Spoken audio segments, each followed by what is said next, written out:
दोस्तों, रहस्यमय किताबों के तीसरे पार्ट में आपका स्वागत है। दोस्तों, रहस्यमय किताबें इस दुनिया में गिनी चुनी हैं, लेकिन सबको एक ही वीडियो में नहीं समेटा जा सकता। इसीलिए मैंने इसके कम से कम 5 पार्ट बनाने का सोचा है, ताकि वीडियो भी लंबा ना हो और अगर पिछले वीडियो में बताई गई बुक्स के बारे में कुछ और जानकारी मिले तो वो भी मैं आपके साथ शेयर कर सकूँ। दोस्तों, किताबें हमें कुछ ना कुछ नया सिखाती है, हमें ज्ञान देती है, हमारे काम को आसान बनाती है, हमें कामयाब बनाती है और तो और हमें बीमारियों के बारे में भी बताती है। लेकिन कुछ किताबें ऐसी रहस्यमयी और मैजिकल होती है जो हमें इस दुनिया के ज्ञान से परे लगती है और हमारे जैसे आम लोग उसे समझ नहीं पाते। तो चलिए बिना वक्त गवाए रहस्यमय किताबों के ज्ञान को अपनाते हैं, जिसका समझना बहुत मुश्किल है। लेकिन अगर आपने इसके पहले और दूसरे पार्ट को नहीं देखा है तो इस वीडियो को देखने के बाद ज़रूर देख लेना। लिंक आपको डिस्क्रिप्शन में मिल जाएगा। The रोहान्स codex. सन 1838 में एक हंगेरियन प्रिंस जिसका नाम ब्रिटियोनी था, उन्होंने अपनी फैमिली की बहुत पुरानी लाइब्रेरी को हंगेरियन एकेडमी ऑफ साइंस को डोनेट कर दिया था। इस लाइब्रेरी में बहुत ही पुरानी किताबें थी, लेकिन बहुत से रीडर्स का ध्यान द रोहान्स कोडेक्स पर ही गया, जो बहुत ही अलग और अजीब सी भाषा में लिखी गई, जिनको समझना उनके बस का नहीं था। लेकिन लोगों ने इस बुक में रुचि इसलिए दिखाई कि उस लाइब्रेरी में एक और बुक थी, द बुक ऑफ टेरेक, जो हंगेरियन लोगों की पुरानी हिस्ट्री के बारे में हिंट दे रही थी। रीडर्स को लगा कि शायद उन्हें इस बुक से उस विचित्र भाषा को समझने में मदद मिलेगी, लेकिन सब नाकाम रहे। इस बुक पर रिसर्च करने वालों का कहना है कि वे जितना रिसर्च इस बुक पर करते हैं, यह बुक उतनी ही पेचीदी होती जाती है। 792 अलग अलग कैरेक्टर में लिखी यह बुक अनजान और बहुत ही अजनबी है। इस बुक के सिंबल पुराने ज़माने की गुफाओं में भी पाए गए हैं। इतनी रिसर्च होने के बाद भी आज तक कोई नहीं जान पाया कि इस बुक को क्यों, किसने और कहाँ लिखा है। The Codex Seraphinianus. कोई भी किताब उसके रीडर के दिमाग से निकलने वाले आइडिया और सामूहिक सोच का प्रतिबिंब होती है। यह किताब बहुत ही वियर्ड है, क्योंकि यह ऐसी लैंग्वेज में लिखी गई है जिसका शायद कोई अस्तित्व ही नहीं है। यह किताब अजीबोगरीब जानवरों और पेड़ पौधों से भरी हुई है। इस किताब में कई तरह के अनुष्ठानों के करने की बात कही गई है। इस किताब के लेखक का नाम लुइगी सेराफिनी था, जो पेशे से एक आर्किटेक्ट और इंडस्ट्रियल डिज़ाइनर था। उसके द्वारा लिखी गई इस किताब में ऐसा लगता है कि वो अपने दर्शकों को किसी नई दुनिया से परिचित करवाना चाहता था। आपको शायद यह बुक सदियों पुरानी लगती होगी, लेकिन इस बुक को 1980 में ही लिखा गया है और आप इसे अमेजोन से बाय भी कर सकते हैं। The Book of Soyga. दरअसल इस बुक का जिक्र मैंने रहस्यमय किताबों के पहले पार्ट में भी किया हुआ है, लेकिन अब इसके बारे में मुझे और भी जानकारी हाथ लगी है, इसीलिए मैं इस जानकारी को आपके साथ शेयर करना चाहूँगा।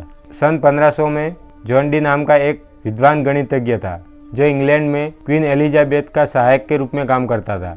वो उस वक्त बदलते दौर में विज्ञान के साथ साथ काले जादू में भी विश्वास रखता था। जॉन डी को अदृश्य शक्तियों से बात करने का बहुत शौक था। जॉन डी उस वक्त नेशनल लाइब्रेरी ऑफ इंग्लैंड को बनाना चाहता था, लेकिन क्वीन ने इसकी परमिशन नहीं दी। इसीलिए उन्होंने खुद की लाइब्रेरी बनाई, जिसमें 3000 से भी ज़्यादा किताबों का कलेक्शन किया हुआ था, जिसमें से जॉन डी को सबसे प्यारी बुक थी द बुक ऑफ सोएगा। दरअसल इस बुक को ट्रांसलेट किया जा सकता है, लेकिन उन 36 पेज को छोड़कर, जिसमें 36 रो और 36 कॉलम की टेबल बनी हुई है, जो लगभग 46,000 लैटिन अक्षरों को एकत्र किए हुए हैं। दरअसल जॉन डी का मानना था कि यह टेबल ही इस बुक को अनलॉक करने की चाबी है।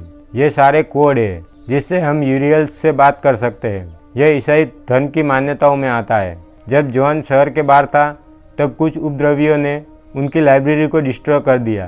तब से वो बुक गायब ही हो गई थी। लेकिन एक दिन अचानक 1994 में ब्रिटिश लाइब्रेरी में वो अचानक नजर आई। इत्तेफाक की बात यह है कि यह वही लाइब्रेरी है जो जॉन डी बनाना चाहता था। सन 2006 में जिम रीव्स नाम के एक शख्स ने इन कोड्स को ब्रेक करने का दावा किया, लेकिन बहुत सी गवर्नमेंट ने इस बुक को बैन कर दिया है।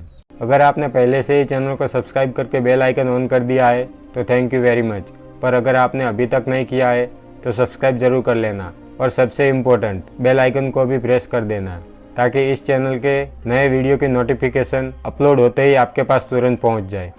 The Vivians girl story. सन 1971 में एक व्यक्ति शिकागो में एक मकान खरीदता है और उसे उसी किराएदार को अपना घर किराए पर दे देता है, लेकिन कुछ दिन बाद उसकी मौत हो जाती है।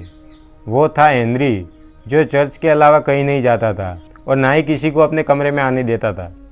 पर उसकी मौत के बाद जब उसके कमरे की सफाई के लिए घर खोला गया तो वहाँ पर हजारों की संख्या में लिखे पेजेस और ड्राइंग पूरे कमरे में बिखरे पड़े थे।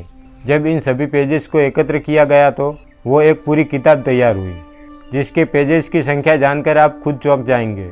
दरअसल इस किताब के पेजेस की संख्या 15,155 थी, जिसमें 15 वॉल्यूम थे जो हजारों चित्रों से भरे पड़े थे। उनमें से कुछ इलस्ट्रेशन आपस में जुड़े हुए थे जो 30 फीट तक लंबे थे। उन्होंने बहुत विस्तृत बुक लिखी थी जिसे लिखने में 60 साल से भी ज़्यादा समय लगा। उनकी मैथोलॉजी एक ऐसे प्लेनेट के बारे में थी जिसकी परिक्रमा पृथ्वी करती है और इस प्लेनेट को चंद्रमा की तरह दिखाया गया है। यह किताब दुनिया की सबसे बड़ी किताब है और ऐसी किताब आज तक नहीं लिखी गई है और ना ही शायद कोई लिख पाएगा। आश्चर्य की बात यह है कि इतनी बड़ी किताब को हेनरी ने दुनिया से छिपकर अकेले लिखी, जो लगभग नामुमकिन है। इसीलिए बहुत से लोग इस पर सवाल खड़े करते हैं कि इस किताब को हेनरी ने किसी अनजान ताकत से मदद लेकर लिखी है। वैसे आपका इस बुक पर क्या कहना है? कमेंट बॉक्स में लिखकर ज़रूर बताएं और ये भी बताएं कि इन सब में से आपको कौन सी किताब सबसे रहस्यमयी और अजनबी लगी। दोस्तों, नॉलेज आज के टाइम में सबसे ज़्यादा मायने रखती है, तो हाई फैक्ट को अभी सब्सक्राइब कर दें और हाई फैक्ट के हर वीडियो को अपने फ्रेंड्स और रिलेटिव के साथ ज़रूर शेयर करें। और एक बात याद रखना कि इस सीरीज़ का पहला और दूसरा पार्ट ज़रूर देख ले, लिंक आपको डिस्क्रिप्शन में मिल जाएगा। तो अब हमें दे इजाज़त और आप रखिए अपना बहुत सारा ख्याल। हंसते रहिए, मुस्कुराते रहिए और ऐसे ही नॉलेज गेन करते रहिए। हम मिलते हैं अगले वीडियो में, तब तक के लिए जय हिंद।